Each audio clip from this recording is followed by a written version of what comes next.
যেই ব্যক্তি সালাতের ক্ষেত্রে উদাসীন, সলফে সালেহীন বলতেন যে সে সব কিছু থেকে উদাসীন, তার থেকে তোমরা হাত ধুয়ে ফেলো। যেই ব্যক্তি তাকবীরাতুল উলা থেকে উদাসীন, সেই ব্যক্তি থেকে সলফে সালেহীন কোনো কিছু গ্রহণ করতেন না, বলতেন যে এই ব্যক্তি তার কর্মকাণ্ডেও খারাপ হবে।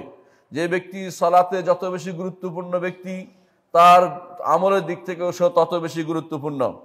ইসলাম বলে সালাত হচ্ছে কুফর এবং ইসলামের মধ্যে পার্থক্যকারী।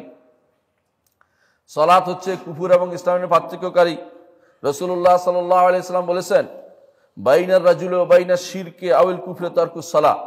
একজন মানুষের মধ্যে এবং শিরক এবং কুফরের মধ্যে পার্থক্য হচ্ছে সালাত। ফামান তারাকা ফাকাদ কাফারা। যে কেউ সেটা ত্যাগ করবে সেই ব্যক্তি কাফের হয়ে যাবে। এটা রাসূলুল্লাহ সাল্লাল্লাহু আলাইহি ওয়াসাল্লাম বাণী। সহিহ মুসলিমে আসছে, বাইনার রাজুল ওয়া বাইনাশ শিরকি আউল কুফরি তারকুস সালাহ। কেন সেটা এটা বুঝে নেন।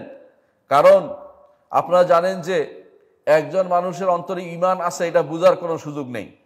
যখন মুখে সে বলে লা ইলাহা ইল্লাল্লাহ, তখন তার এটা বলতে পারে মুনাফিকই হতে পারে, কিন্তু যখন সে সালাত আদায় করে তখন বোঝা গেল সে এখন পর্যন্ত পরিপূর্ণ ঈমানদারের পথে চলে আসছে। হতে পারে বলতে পারেন যে মুনাফিকরা তো পড়ে, কিন্তু আল্লাহ তাআলা বলে দিয়েছেন মুনাফিকরা পড়ে ওয়াইজা কামু ইলাস সালাতে কামু কুসালা। তারা যখন সালাত আদায় করে অলস ভরে তারা সালাত আদায় করে, তাদের অন্তরে আল্লাহর ভীতি থাকে না, তারা মানুষকে দেখানোর জন্য পড়ে। এই জন্য সেটা গ্রহণযোগ্য বড় সমস্যা নয়। সমস্যা হচ্ছে কে সালাত পড়ে না সেটা দেখার বিষয়। সালাত যে ব্যক্তি পড়ে না, বোঝা গেল এখন পর্যন্ত সে ঈমানের দাবিতে পূর্ণ হইতে পারেনি, ঈমানদার হয়নি। বাহ্যিক আমলের মধ্যে একটি জিনিসকে ঈমানের চিহ্ন হিসাবে রাখা হয়েছে, তা হচ্ছে সালাত। বাহ্যিক আমলের মধ্যে একটি জিনিসকে ঈমানের চিহ্ন হিসাবে রাখা হয়েছে, আলামত হিসাবে রাখা হয়েছে, তা হচ্ছে সালাত। রাসূলুল্লাহ সাল্লাল্লাহু আলাইহি ওয়াসাল্লাম সেজন্য বলছেন, আল আহদুল্লাযী বাইনানা ওয়া বাইনাহুম আস-সালাহ, বাইনানা ওয়া বাইনাহুম আস-সালাহ ফামান তারাকা ফাকাদ কাফারা।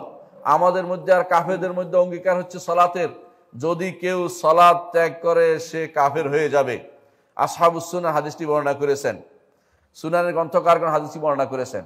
এর অর্থ হচ্ছে কেউ যদি কোনো সালাত ত্যাগ করে তাহলে সে মুসলিমদের দল থেকে বের হয়ে যাবে। এটা আমার কথা নয়, সাইয়্যিদুল খালক মুহাম্মদুর রাসূলুল্লাহ সাল্লাল্লাহু আলাইহি ওয়াসাল্লামের কথা। সুতরাং কেউ যদি এখানে নিজের মত খাটানোর জন্য চুপচাপ বসে থাকেন, বলেন যে সব মানুষকে উনি কাফের বানিয়ে ফেললো, সেই ব্যক্তি বিভ্রান্ত।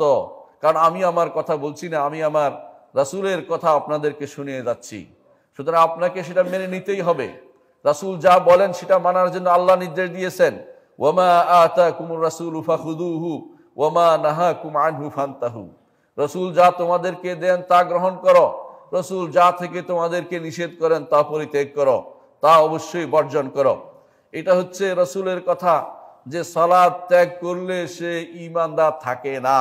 সুতরাং ঈমানদার থাকতে হলে আপনাকে সালাত পড়তেই হবে।